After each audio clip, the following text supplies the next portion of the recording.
ఓం నమో భగవతే వాసుదేవాయ. ఓం నమ శివాయ. శ్రీపాద శ్రీవల్లభ శరణం ప్రపత్తే. శ్రీపాద శ్రీవల్లభుని చరితామృతం అధ్యాయము 11 పారాయణము. కార్తవీర్యార్జునుడు హోమధేనువుగా తీసుకుని పోవుట.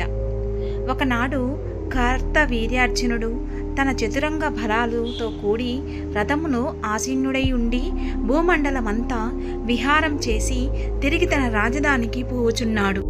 దారిలో జమదాగ్ని ఆశ్రమము ఉండుటచే మునివర్యుని దర్శించి పోవలనని కోరికతో తన సైన్యంను ఆశ్రమానికి కొద్ది దూరంలో నిలిపి తాను రథము దిగి కాలినడకన ముఖ్యులైన అనుచరులతో ఆశ్రమమును ప్రవేశించి మునీశ్వరుని వద్దకు ఏగి భక్తితో వందనము చేసి నిలువబడెను.